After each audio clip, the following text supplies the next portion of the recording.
Hello ನಮಸ್ಕಾರ, welcome to my channel. ಯಾರೆಲ್ಲ first time ನಾನು ವಿಡಿಯೋ ನೋಡ್ತಾ ಇದ್ದೀರಾ ದಯವಿಟ್ಟು ಸಬ್ಸ್ಕ್ರೈಬ್ ಮಾಡಿ. ಪ್ಲೀಸ್ ಒಂದು ಲೈಕ್ ಕೊಡೋದನ್ನ ಮರಿಬೇಡಿ. ವೀಡಿಯೋಸ್ ನೋಡ್ತೀರಾ ಲೈಕ್ಸೇ ಕೊಡೋಲ್ಲ. ಪ್ಲೀಸ್ ಒಂದು ಲೈಕ್ ಕೊಡಿ. ಲೈಕ್ ಕೊಟ್ಟರೆ ನಮಗೂ ಒಂಥರ ಖುಷಿ ಆಗುತ್ತೆ, ನಿಮಗೂ ವಿಡಿಯೋ ಇಷ್ಟ ಆಗಿದೆ ಅಂತ ಅಂದ್ಬಿಟ್ಟು. ಬೆಳಗ್ಗೆ ಎದ್ದ ತಕ್ಷಣವೇ ಅಡುಗೆ ಮನೆಯಲ್ಲಿ ನಮಗೆ ಎರಡು ಕೈ ಎರಡು ಕಾಲು ಸಾಕೋಗೋದೇ ಇಲ್ಲ. ನನ್ನ ಹಸ್ಬೆಂಡ್ಗೆ ಬೆಳಗ್ಗೆ ತಿಂಡಿ ಮತ್ತು ಮಧ್ಯಾಹ್ನ ಊಟಕ್ಕೆ ರೆಡಿ ಮಾಡಿ ಬಾಕ್ಸ್ ಪ್ಯಾಕ್ ಮಾಡಿಕೊಡ್ಬೇಕು. ಹಾಗಾಗಿ ಸೊಪ್ಪಿನ ಸಾಂಬಾರು ಮತ್ತು ರೊಟ್ಟಿ ಮಾಡಿಬಿಟ್ಟು ಪಲ್ಯ ಮಾಡಿಕೊಡೋಣ. ಮಧ್ಯಾಹ್ನಕ್ಕೆ ಅನ್ನ ಸಾಂಬಾರು, ಬೆಳಗ್ಗೆಗೆ ರೊಟ್ಟಿ ಪಲ್ಯ ಮಾಡಿಕೊಡೋಣ ಅಂತ ಅಂದ್ಬಿಟ್ಟು ಬೇಗ ರೆಡಿ ಮಾಡ್ತಾಯಿದ್ದೆ. 5 ಗಂಟೆಗೆ ಎದ್ದರೂ ಸಹ 7 ಗಂಟೆ ಅಷ್ಟೊತ್ತಿಗೆ ಇದೆಲ್ಲ ಮಾಡೋಕ್ಕೆ ಆಗೋಲ್ಲ. ಒಂದು ಸಲ ರೊಟ್ಟಿಗೆ ತರಕಾರಿ ಪಲ್ಯ ಮಾಡೋಣ ಅಂತ ಅಂದ್ಬಿಟ್ಟು ಮಾಮೂಲಿಯಾಗಿ ಮಿಕ್ಸ್ ತರಕಾರಿ ಪಲ್ಯ ಮಾಡೋದಕ್ಕೆ ರೆಡಿ ಮಾಡ್ತಾಯಿದ್ದೆ. ಎಲ್ಲ ಥರದ ತರಕಾರಿಗಳನ್ನೂ ಹಾಕಿ ಒಂದೊಂದು ಸಲ ಕಾಳುಗಳನ್ನ ನೆನೆಹಾಕಿರ್ತೀನಿ. ಆವಾಗ ಅಂದರೆ ಕಡಲೆಕಾಳು ಅಥವಾ ಬಟಾಣಿ ಕಾಳು ಅಥವಾ ಕಡಲೆ ಬೀಜ ಅದನ್ನು ನೆನೆಹಾಕಿದಾಗ ಇದಕ್ಕೇನೋ ಹಾಕಿಬಿಟ್ಟು ಮಾಡಿದ್ರೆ ತುಂಬ ಟೇಸ್ಟಾಗಿರುತ್ತೆ. ಲಾಸ್ಟಿಗೆ ಪಲ್ಯ ಎಲ್ಲ ಆದಮೇಲೆ ಈ ಪುಡಿಯಂತೂ ಮಿಸ್ ಮಾಡೋದೇ ಇಲ್ಲ. ಎಲ್ಲ ತರಕಾರಿ ಪಲ್ಯಗಳು ಯಾವ ಥರದ ಪಲ್ಯ ಆದ್ರೂ ಅದಕ್ಕೆ ಈ ಪುಡಿ ಹಾಕ್ತೀನಿ. ಇದಕ್ಕೆ ಹುಚ್ಚರಳು ಅಂತಾರಲ್ಲ, ಅದನ್ನು ಹುಚ್ಚರಳು ಮತ್ತು ಕಡಲೆ ಬೀಜ, ಆಮೇಲೆ ಎಳ್ಳು, ಆಮೇಲೆ ಸ್ವಲ್ಪ ಮೆಂತ್ಯ ಹುರಿದ್ಬಿಟ್ಟು ಮಿಕ್ಸಿ ಮಾಡಿ ಇಟ್ಕೊಂಡಿರ್ತೀನಿ. ಇದನ್ನು ಹಾಕಿದ್ರೆ ತುಂಬ ಟೇಸ್ಟಾಗಿರುತ್ತೆ ಪಲ್ಯ ಮತ್ತು ತುಂಬ ಚೆನ್ನಾಗೂ ಇರುತ್ತೆ ಮತ್ತು ನಮ್ಮ ಮೂಳೆಗೂ ಸಹ ತುಂಬ ಒಳ್ಳೆಯದು. ಪಲ್ಯ ಸಾಂಬಾರು ಆಗ್ತಿದ್ದಂಗೆ ಇನ್ನು ರೊಟ್ಟಿ ಮಾಡೋಕ್ಕೆ ಅಂತ ಅಂದ್ಬಿಟ್ಟು ರೆಡಿ ಮಾಡ್ತಾಯಿದ್ದೆ.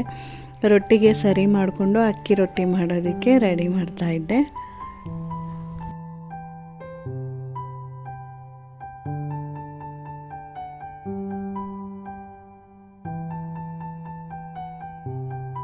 ಬೆಳಗ್ಗೆ 5 ಗಂಟೆಗೆ ಎದ್ರೂ ಸಹ ಆ ಟೈಮು ಹೊತ್ತೋಗೋದೇ ಗೊತ್ತಾಗೋದೇ ಇಲ್ಲ. ಬರೀ ಅಡುಗೆ ಮನೆಯಲ್ಲೇ 2 ಗಂಟೆ ಕಳೆದೋಗ್ಬಿಡುತ್ತೆ.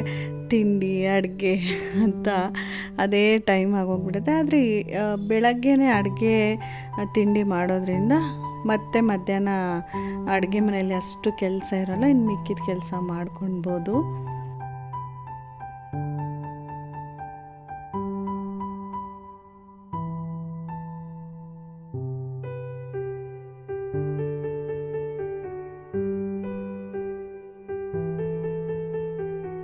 ಮಕ್ಕಳಿಗೆ ರಜೆ ಇರೋದ್ರಿಂದ ಬರೀ ಪ್ಲೇನ್ ರೊಟ್ಟಿನೇ ಮಾಡೋದು. ಮಕ್ಕಳಿಗೆ ಸ್ಕೂಲ್ ಇದ್ದಿದ್ರೆ ಪ್ಲೇನ್ ರೊಟ್ಟಿ, ಮಕ್ಕಳಿಗೆ ಮಧ್ಯಾಹ್ನ ತಿನ್ನೋಕ್ಕಾಗಲ್ಲ, ಸ್ವಲ್ಪ ಜಿಗಿ ಬಂದಂಗೆ ಆಗಿಬಿಡುತ್ತೆ. ಹಂಗಾಗಿ ಸ್ವಲ್ಪ ಈರುಳ್ಳಿ, ಕೊತ್ತಂಬರಿ, ಕ್ಯಾರೆಟು, ಸೌತೆಕಾಯಿ, ಸ್ವಲ್ಪ ತರಕಾರಿಗಳು ಏನೇನಿದೆ ಸ್ವಲ್ಪ ಚಿಕ್ಕದಾಗೆಲ್ಲ ಕಟ್ ಮಾಡಿ ಇಲ್ಲ ತುರಿದು ಹಾಕ್ತಾಯಿದ್ದೆ. ಈಗ ಹಸ್ಬೆಂಡು ಹೋಗ್ತಿದ್ದಂಗೆನೇ ತಿಂಡಿ ತಿಂದುಬಿಡ್ತಾರೆ. ಹಾಗಾಗಿ ಪ್ಲೇನ್ ರೊಟ್ಟಿ, ತರಕಾರಿ ಪಲ್ಯ, ಅನ್ನ ಸಾಂಬಾರು ಮತ್ತು ಸ್ನ್ಯಾಕ್ಸ್ ಏನಾರು ಇದ್ದರೆ ಹಣ್ಣುಗಳನ್ನ ಪ್ಯಾಕ್ ಮಾಡ್ತೀನಿ. ಬಾಕ್ಸ್ ಪ್ಯಾಕ್ ಆಯಿತು. ಇನ್ನು ಅವ್ರು ಬ್ಯಾಗ್ ಇಟ್ಟರೆ ಬೆಳಗ್ಗಿಂದ ನನ್ನ ಕೆಲಸ ಮುಗಿದ್ಬಿಡತ್ತೆ. ಎಷ್ಟು ಬೇಗ ಸಮಯ ಹೋಗುತ್ತೆ ಅಂತಂದರೆ ಬೇಗ ಗೊತ್ತೇ ಆಗೋಲ್ಲ. ಇನ್ನು 10 ನಿಮಿಷ ಹೊರಟ್ಬಿಡ್ತಾರೆ ಅನ್ನೋ ಥರ ಆಗುತ್ತೆ. ಅವರು ಅಲ್ಲಿ ಹೋಗ್ತಿದ್ದಂಗೆ ಬೆಳಗ್ಗೆ 7 ಗಂಟೆಗೆ ಕ್ಯಾಬ್ ಬರೋದ್ರಿಂದ ಅವರು ಮನೆಯಲ್ಲಿ ತಿಂಡಿ ತಿನ್ನೋಲ್ಲ. ಅಲ್ಲಿ ಹೋಗ್ಬಿಟ್ಟು 8:15 ತಿಂಡಿ ತಿಂತಾರೆ. ಹಸ್ಬೆಂಡ್ ಹೋದ್ರು ದಕ್ಷಂಗೆ ಒಬ್ಬನೇ ಬೇಜಾರಾಗ್ತಾಯಿತ್ತು ಅವನಿಗೆ. ಅಕ್ಕ ಊರಿಗೆ ಹೋಗಿರೋದ್ರಿಂದ ಸರಿ ಬೇಗ ತಿಂಡಿ ತಿನ್ನು, ಫ್ರೆಂಡ್ ಮನೆಗೆ ಕರ್ಕೊಂಡು ಹೋಗ್ತೀನಿ ಅಂತ ಅಂದ್ಬಿಟ್ಟು ಫ್ರೆಂಡ್ ಮನೆಗೆ ಕರ್ಕೊಂಡೋದೆ. ಅಲ್ಲಿ ನನ್ನ ಫ್ರೆಂಡ್ ಮಕ್ಕಳೆಲ್ಲ ಇದ್ದರು, ಜಾನ್ವಿ, ಲೇಖನ, ನಕ್ಷ. ಎಷ್ಟು ಆಟ ಆಡಿದ್ರು ಅಂದರೆ ಅದೊಂದು ಜೋಕಾಲಿನ ಕಿತ್ತೆ ಹಾಕ್ತಾರೆ ಅನ್ನೋ ಅಷ್ಟು ರೇಂಜಲ್ಲಿ ಆಟ ಆಡ್ತಾಯಿದ್ರು. ಒಂದು ಜೋಕಾಲಿಲಿ ಇಷ್ಟು ಜನ ಕುತ್ಕೊಂಡಿದ್ರು.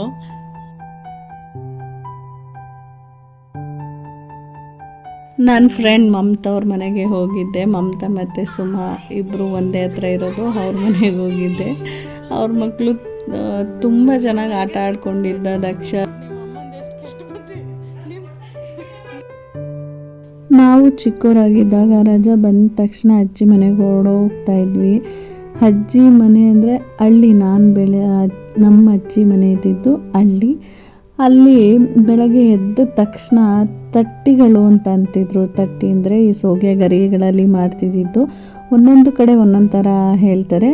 ಅದನ್ನು ಹಾಸ್ಬಿಟ್ಟು ಬೆಳಗ್ಗೆ ಎದ್ದ ತಕ್ಷಣ ಅಲ್ಲಿ ಕುತ್ಕೋತಾ ಇದ್ವಿ. ಅಜ್ಜಿ ಹಾಲು ಕರೆದ್ಬಿಟ್ಟು ಒಂದೊಂದು ಸಲ ಹಸಿ ಹಾಲನ್ನೇ ಕುಡಿಸೋರು, ಇಲ್ಲ ಅಂದ್ಬಿಟ್ರೆ ಆ ಹಾಲಿಗೆ ಬೆಲ್ಲ ಹಾಕ್ಬಿಟ್ಟು ಕಾಯಿಸ್ಬಿಟ್ಟು ಕೊಡೋರು. ಅದೆಲ್ಲ ನೆನೆಸ್ಕೊಂಡ್ರೆ ಇವಾಗ ಎಲ್ಲ ಸಿಟಿಲಿ ಇರೋದ್ರಿಂದ ಮಕ್ಕಳಿಗೆ ಪಾಪ ಅವೆಲ್ಲ ಆಟಗಳೇ ಗೊತ್ತಿಲ್ಲ. ಇನ್ನು ನಾವು ಪುಟ್ಟಾಗಿ ರೊಟ್ಟಿ ತಟ್ಟಬೇಕಾದ್ರೆ ನಾವು ಪುಟ್ಟಾಗಿ ರೊಟ್ಟಿ ತಟ್ತಾ ಇದ್ವಿ. ಅದನ್ನು ಬೇಯಿಸ್ಬಿಟ್ಟು ನಾನು ಮಾಡಿದ್ದು ಅಂತ ಅಂದ್ಕೊಂಡು ಆಟ ಆಡಿಕೊಂಡು ಒಂದಷ್ಟು ಬೆಣ್ಣೆ ತುಪ್ಪನ ತಿಂದ್ಬಿಟ್ಟು ನಾವು ಬೆಳೆದಿದ್ದು. ಈಗಲೂ ಬೆಣ್ಣೆ ತುಪ್ಪ ತಿಂತಾರೆ ಮಕ್ಕಳು, ಆದರೆ ನಾವು ಚಿಕ್ಕವರಿದ್ದಾಗ ತಿಂತಿದ್ದು ಫ್ರೆಶ್ ಆಗಿರ್ತಿತ್ತು. ಈಗಿನ ಮಕ್ಕಳನ್ನ ಆಟಗಳೇ ಇಷ್ಟು ಇಲ್ಲ, ಮೊಬೈಲ್ ಇಲ್ಲ, ಟಿ ವಿ ಇಲ್ಲ, ಈ ಥರ ಒಳಗಡೆನೇ ಆಟ ಆಡ್ತಾ ಇರ್ತಾರೆ.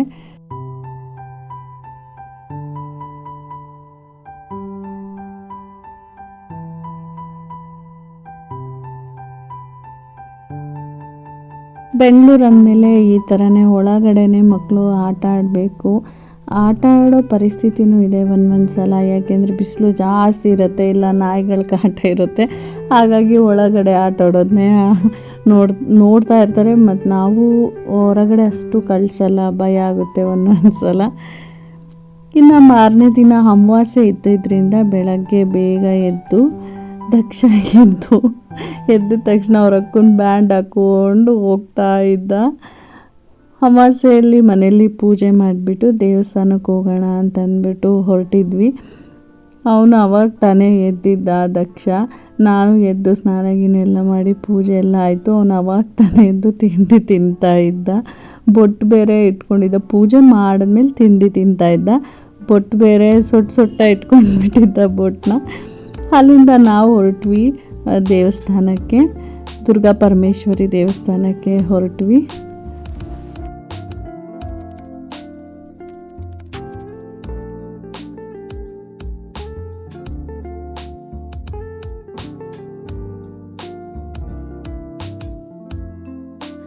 ಮುಂಚೆ ನಾನು ಪ್ರತಿ ಶುಕ್ರವಾರ 9 ವಾರಗಳು ಹೋಗಿ ಇಲ್ಲಿ ನಿಂಬೆಹಣ್ಣಿನ ದೀಪ ಹಚ್ತಾ ಇದ್ದೆ. ಮನೆಯಿಂದನೇ ತಗೊಂಡು ಹೋಗ್ತಾ ಇದ್ದೆ. ನಾವು ಬೇರೆ ದೇವಸ್ಥಾನಕ್ಕೆ ಹೊರಟಿದ್ದು, ಇಲ್ಲೇ ನಮ್ಮ ಮನೆ ಹತ್ರ ಇರೋ ದೇವಸ್ಥಾನಕ್ಕೆ ಹೋಗೋಣ ಅಂತ. ಆದರೆ ಹಸ್ಬೆಂಡು ಹೇಗೂ ಭಾನುವಾರ ಇದೆ, ದುರ್ಗಾ ಪರಮೇಶ್ವರಿಗೆ ಹೋಗ್ಬಿಟ್ಟು ಬರೋಣ, ಅಮಾವಾಸ್ಯೆ ಇದೆಯಲ್ಲ ಅಂತಂದ್ಬಿಟ್ಟು ಹಾಗೆ ಕರ್ಕೊಂಡು ಹೋದರು. ಅಲ್ಲಿ ಹೋಗಿ ನಿಂಬೆಹಣ್ಣೆ ನಾನೇನೂ ತೊಗೊಂಡೋಗಿರಲಿಲ್ಲ ಮನೆಯಿಂದ. ನಿಂಬೆಹಣ್ಣಿನ ದೀಪ ಹಚ್ತಾ ಇದ್ದೆ ನಾನು. ಯಾವಾಗ ಹೋದ್ರೂ ಅಲ್ಲಿ ನಿಂಬೆಹಣ್ಣಿನ ದೀಪ ಹಚ್ತಾ ಇದ್ದೆ. ಈಗ ಅಲ್ಲೇ ಅಮಾವಾಸ್ಯೆ ಇರೋದ್ರಿಂದ ಅಲ್ಲೇನೇ ಕುಂಬಳಕಾಯಿ ದೀಪ ಸಿಕ್ತು. ಅಮಾವಾಸ್ಯೆಯಲ್ಲಿ ಹಚ್ಚಿದ್ರೆ ಒಳ್ಳೆಯದು ಅಂತ ಅಂತಾರೆ, ಅಲ್ಲೆಲ್ಲ ಹೇಳ್ತಾಯಿದ್ರು. ಹಾಗಾಗಿ ನಾನು ಫಸ್ಟ್ ಟೈಮ್ ಕುಂಬಳಕಾಯಿ ದೀಪ ಹಚ್ಚಿದ್ದು. ಕುಂಬಳಕಾಯಿ ದೀಪನ ಅಲ್ಲೇ ತಗೊಂಡು ನಾನು ಹಸ್ಬೆಂಡು ಸೇರಿಕೊಂಡು ಹಚ್ಚಿದೆ. ಸಿಕ್ಕಾಪಟ್ಟೆ ಜನ ಕುಂಬಳಕಾಯಿ ದೀಪನ ಹಚ್ತಾಯಿದ್ರು. ನಾನು ಹೋದಾಗೆಲ್ಲ ನಿಂಬೆಹಣ್ಣಿನ ದೀಪ ತುಂಬ ಹಚ್ತಾಯಿದ್ರು ಒಳಗಡೆ. ಆದರೆ ಈ ಸಲ ಬರೀ ಕುಂಬಳಕಾಯಿ ದೀಪನೇ ಹಚ್ಚಿದ್ದಾರೆ. ನಿಂಬೆಹಣ್ಣಿನ ದೀಪ ತುಂಬ ಕಮ್ಮಿ ಒಳಗಡೆ. ನಿಂಬೆಹಣ್ಣಿನ ದೀಪ ಒಳಗೆ ಹಚ್ತಾರೆ, ಕುಂಬಳಕಾಯಿ ದೀಪ ಎಲ್ಲ ಆಚೆ ಹಚ್ತಾರೆ. ನಾವು ಹೋದಾಗ ಮಧ್ಯಾಹ್ನ 2:30 ಅನಿಸುತ್ತೆ. ಹಾಗಾಗಿ ತುಂಬ ಜನ ಹಚ್ಬಿಟ್ಟು ಹೋಗ್ಬಿಟ್ಟಿದ್ರು. ನಿಂಬೆಹಣ್ಣಿನ ದೀಪ ಒಳಗಡೆ ಹಚ್ತಾರೆ, ಇದು ಆಚೆ ಹಚ್ಚಿದ್ದಾರೆ. ಪ್ರತಿ ಶುಕ್ರವಾರ ಆಚೆ ಹಚ್ತಾ ಇರಲಿಲ್ಲ ನಾನು ಹೋದಾಗ. ಈ ಸಲ ಆಚೆ ಹಚ್ಚಿದ್ರು. ಅಮಾವಾಸ್ಯೆ ಅಂತ ಹಚ್ಚಿದಾರೇನೋ ಗೊತ್ತಿಲ್ಲ. ಆಮೇಲೆ ನಾವು ಅಲ್ಲಿ ಇದನ್ನು ಆಚೆನೇ ಬೆಳಗ್ಬಿಟ್ಟು ಅಲ್ಲೇ ಇಡಬೇಕು ಅಂದರು. ಆಯಿತು ಅಂತ ಅಂದ್ಬಿಟ್ಟು ಫಸ್ಟು ಹಸ್ಬೆಂಡ್ ಮಾಡಿದ್ರು, ಆಮೇಲೆ ನಾನು ಪೂಜೆ ಮಾಡಿದೆ.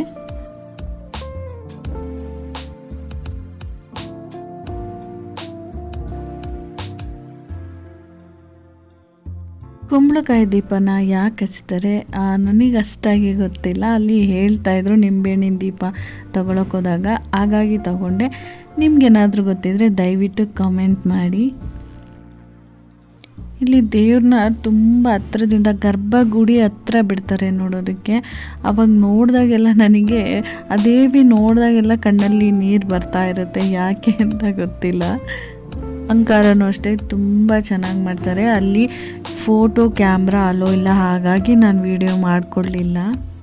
ಅಲ್ಲಿ 3 ಡಸ್ಟ್ ಡಸ್ಟ್ಬಿನ್ ಥರ ದೊಡ್ಡ ದೊಡ್ಡ ಡ್ರಮ್ಗಳಿಟ್ಟಿದ್ರು. ಅಲ್ಲೆಲ್ಲ ಕುಂಬಳಕಾಯಿನ ದೀಪ ಹಚ್ಚಿ ಪೂಜೆ ಮಾಡಿರೋದು ಪೂರ್ತಿ ತುಂಬಿಟ್ಟಿತ್ತು. ಅಷ್ಟು ಜನ ಇದ್ದರು.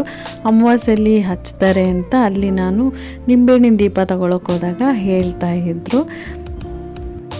3 ಗಂಟೆಗೆಲ್ಲ ಕ್ಲೋಸ್ ಆಗಿಬಿಡತ್ತೆ ಅಂತ ಅಂದ್ಬಿಟ್ಟು ಬೇಗ ಬೇಗ ಜನಗಳೆಲ್ಲ ಹೋಗ್ತಾಯಿದ್ರು. ಮತ್ತು ಅಲ್ಲಿ ಅನೌನ್ಸ್ ಮಾಡ್ತಾಯಿದ್ರು 3 ಗಂಟೆಗೆ ಕ್ಲೋಸ್ ಆಗುತ್ತೆ, ಹೋಗಿ ಹೋಗಿ ಹೋಗಿ ಅಂತ ಅಂದ್ಬಿಟ್ಟು. ಆಮೇಲೆ ಅಲ್ಲಿ ಊಟ ಸಹ ಇತ್ತು. ಒಳ್ಳೆ ಬಿಸಿಬೇಳೆಭಾತ್ ಕೊಟ್ಟಿದ್ರು. ತುಂಬ ರುಚಿಯಾಗಿತ್ತು. ಹೊಟ್ಟೆ ತುಂಬೋಯ್ತು, ಅಷ್ಟು ಬಿಸಿಬೇಳೆಭಾತ್ ಕೊಟ್ಟಿದ್ರು. ಇದು ಇವತ್ತಿನ ವ್ಲಾಗ್. ವಿಡಿಯೋ ಇಷ್ಟ ಆದರೆ ದಯವಿಟ್ಟು ಒಂದು ಲೈಕ್ ಮಾಡಿ, ಕಮೆಂಟ್ ಮಾಡಿ, ಸಬ್ಸ್ಕ್ರೈಬ್ ಮಾಡೋದನ್ನ ಮರಿಬೇಡಿ. ಸಿಗ್ತೀನಿ ಮುಂದಿನ ವಿಡಿಯೋದಲ್ಲಿ. ಬಾಯ್.